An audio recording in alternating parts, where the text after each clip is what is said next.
I'm going to ask you a question today. Do you have toxic masculinity in your relationship?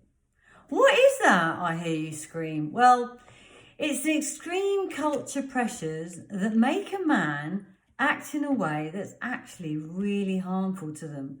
Some researchers have come to agree that toxic masculinity has three main parts to it. So, one is toughness.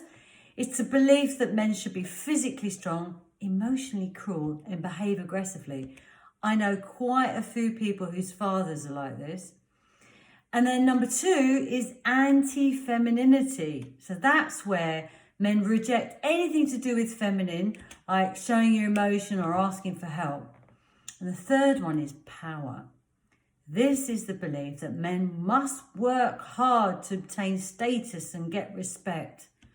Toxic masculinity actually glorifies unhealthy habits. So it's the idea that self-care is for women only and that men should treat their bodies like machines. I mean, that even includes cream. Most men don't put cream on, although more young men put cream on these days. And also they skimp on their sleep and they work out even when they're injured and pushing themselves to their physical limits.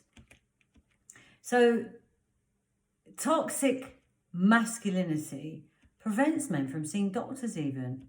I mean, I know quite a few men that refuse to see a doctor because it's not supposed to be very manly. It even goes as far as crying. You know, men don't cry because they think it's too weak. So it's found that more men adapted to the more men that adapted to these masculine norms, the more likely they were to behave badly, like drinking, heavy drinking I'm talking about, smoking, avoiding vegetables, and on top of it, it will see it as normal to behave that way.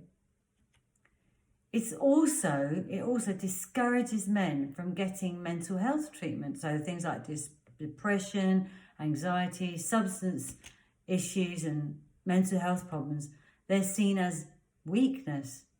So, ladies and gentlemen, do you have a man like this in your relationship? If so, let me know in the comments.